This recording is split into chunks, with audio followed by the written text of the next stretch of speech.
ডিফেন্ডিংয়ের ক্ষেত্রে Italy national team কিংবা ইতালির যে ক্লাবগুলো রয়েছে, বিশেষ করে ইন্টার মিলান, তাদেরকে ডিফেন্সিভ মাস্টার ক্লাস বলা হয়। তারা আসলে কীভাবে ডিফেন্ড করে? অ্যাটাকিং প্রিন্সিপালের ক্ষেত্রে আমরা যেমন বলেছিলাম যে প্রতিটা দলের প্লেয়িং স্টাইল এবং স্ট্র্যাটেজি হয়তো ভিন্ন ভিন্ন হতে পারে, কিন্তু অ্যাটাকিং প্রিন্সিপালগুলো কিন্তু সেম।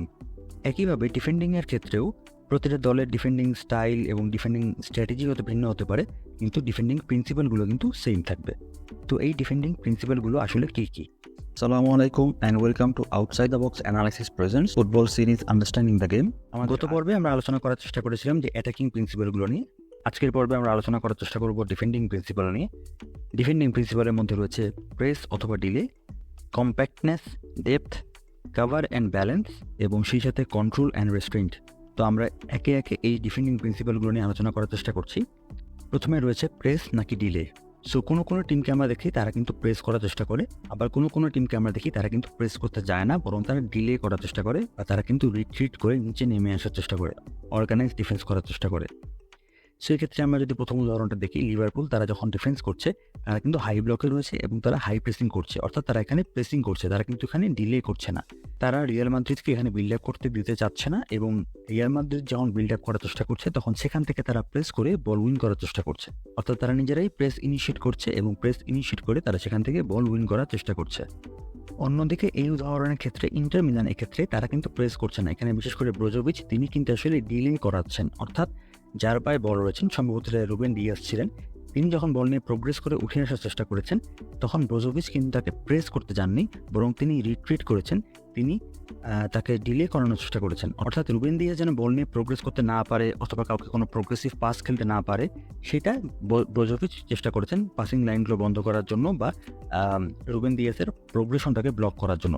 তিনি সেখানে প্রেস করতে যাননি। প্রেস করতে গেলে তিনি যদি বিট হয়ে যেতেন তাহলে কিন্তু ইন্টার মিলানের ডিফেন্সিভ লাইনটা ওপেন হয়ে যেত। সো ব্রোজোভিচ এক্ষেত্রে প্রেস করতে যান নাই, বরং তিনি ডিলে করিয়েছেন যাতে করে তার যে মিডফিল্ডের বাকি প্লেয়াররা রয়েছে তারা যেন নিচে নেমে আসতে পারে, রিট্রিট করে চলে আসতে পারে, সো দ্যাট তারা যেন বলের সামনে এনাফ প্লেয়ার নিয়ে আসতে পারে। মানে লিভারপুল তারা যখন বল লুজ করেছে তখন সাথে সাথে তারা প্রেস ইনিশিয়েট করেছে যাতে করে রিয়াল মাদ্রিদ এখান থেকে বল নিয়ে প্রোগ্রেস করতে না পারে, বরং লিভারপুল যেন এখান থেকে বলটা উইন করতে পারে। তারা কিন্তু এখানে চাইলে ডিলে করতে পারতো, তারা কিন্তু আসলে ডিলে করে নাই, যেমনটা আমরা দেখেছিলাম ইন্টার মিলানের ক্ষেত্রে। সো এই ক্ষেত্রে লিভারপুল তারা কিন্তু ডিলে করে নিচে নেমে আসতে পারতো, রিট্রিট করতে পারতো, রিগ্রুপ করতে পারতো, কিন্তু তারা কিন্তু সেটা করে নাই। তারা ডিলে করার চেষ্টা করে নাই, তারা রিট্রিট করার চেষ্টা করে নাই, বরং তারা যে জায়গায় বল লুজ করেছে সেই জায়গাতেই তারা প্রেস ইনিশিয়েট করেছে। সো তাদের ক্ষেত্রে এখানে ডিসিশনটা ছিল আমরা এখানে প্রেস করবো, এখান থেকে আমরা বল উইন করবো। সো এটা ছিল প্রথম defending principal, press or delay. দ্বিতীয় ডিফেন্ডিং প্রিন্সিপাল হলো কম্প্যাক্টনেস, অর্থাৎ আপনি যখন ডিফেন্ড করছেন, ডিফেন্সিভ ব্লকে যখন আপনি যাচ্ছেন তখন আপনার সেই ডিফেন্সিভ ব্লকটা কতখানি কম্প্যাক্ট। কম্প্যাক্ট বলতে এক্ষেত্রে আপনাকে দুটো জিনিসই চিন্তা করতে হবে, একটা হলো লেন্থ আর একটা হলো উইথ। অর্থাৎ আপনি যদি চিন্তা করেন যে আপনার যে ডিফেন্স লাইন রয়েছে একদম শেষের লাইনটা এবং আপনার যেটা ফরওয়ার্ড লাইন রয়েছে একদম সামনে যে লাইনটা, এই দুটো লাইনের মধ্যে দূরত্ব কত, অনেক বেশি নাকি অনেক কম? যদি অনেক বেশি হয় তাহলে আপনি কিন্তু কম্প্যাক্ট হতে পারলেন না। আপনি যদি কম্প্যাক্ট হতে যান তাহলে আপনার ডিফেন্সিভ লাইন, মিডফিল্ড লাইন এবং ফরওয়ার্ড লাইন আপনাকে অনেক কাছাকাছি থাকতে হবে লেন্থ বরাবর, তাহলে সেটাকে আমরা বলতে পারি যে আপনি লেন্থ বরাবর কম্প্যাক্ট রয়েছেন।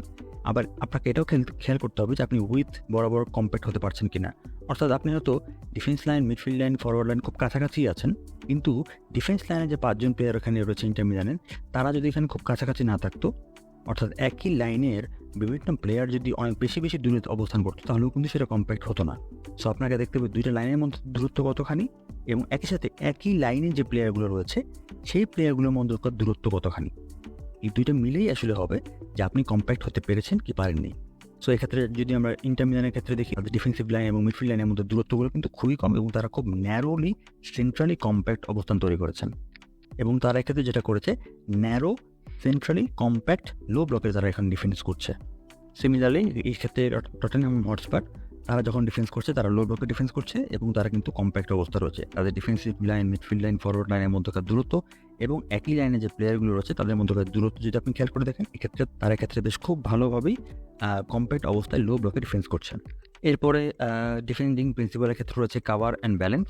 কাভার অ্যান্ড ব্যালেন্স বিষয়ের জন্য আমরা যদি একটা উদাহরণ খেয়াল করে দেখি, এক্ষেত্রে যখন একটা এরিয়াল ডুয়েল আসছে, লিভারপুল তারা যখন ডিফেন্স করছে তখন আপনি এভাবে চিন্তা করেন যে লিভারপুলে যে রাইট ব্যাক রয়েছে তিনি যাচ্ছেন এরিয়াল ডুয়েলে, তার পাশে দুজন সেন্টার ব্যাক রয়েছেন, right centre back, left centre back এবং তার আরও দূরে রয়েছেন লেফট ব্যাক। সো যখন একজন প্লেয়ার এরিয়াল ডুয়েলে যাচ্ছে বা কোনো একটা গ্রাউন্ড ডুয়েলেও যাচ্ছে, বিশেষত এরিয়াল ডুয়েলের ক্ষেত্রে এটা ভালোভাবে বোঝা যায়। সো যখন রাইট ব্যাক এরিয়াল ডুয়েলে গিয়েছে তখন রাইট সেন্টার ব্যাক তিনি তার কাভারে এসেছেন, অর্থাৎ তার ঠিক পেছনে চলে এসেছেন।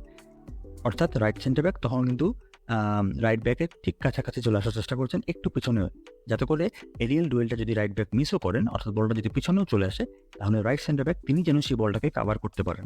তাহলে লেফট সেন্টার ব্যাক এবং লেফট ব্যাক তারা যারা রয়েছে, বাকি যে দুজন প্লেয়ার রয়েছে ডিফেন্সিভ লাইনে, তারা আপনাকে ব্যালেন্স প্রোভাইড করছে। তো এখানে যদি কোনো কারণে এরিয়াল ডুয়েলটা আপনি লুজও করেন, তারা আপনাকে কাভার এবং ব্যালেন্স দিতে পারছে, এবং অন্যদিকে আপনি যদি বল উইন করতে পারেন তাহলে সেক্ষেত্রে তারা আপনাকে একটা ব্যালেন্সড অর্গানাইজেশন দিতে পারছে। সিমিলারলি এখানে যখন একটা এরিয়াল ডুয়েল এসেছে, ইন্টার মিলান তারা অ্যাটাক করছিল, অর্থাৎ ম্যান সিটি তারা ডিফেন্স করছিল। তো লাউতারো মার্টিনেজের কাছে যখন বলটা এরিয়ালি খেলা হয়েছে, তখন এরিয়াল ডুয়েলের জন্য গিয়েছে রুবেন দিয়াস, তিনি এরিয়ালি হেড করার জন্য বলটাকে অ্যাটাক করেছেন।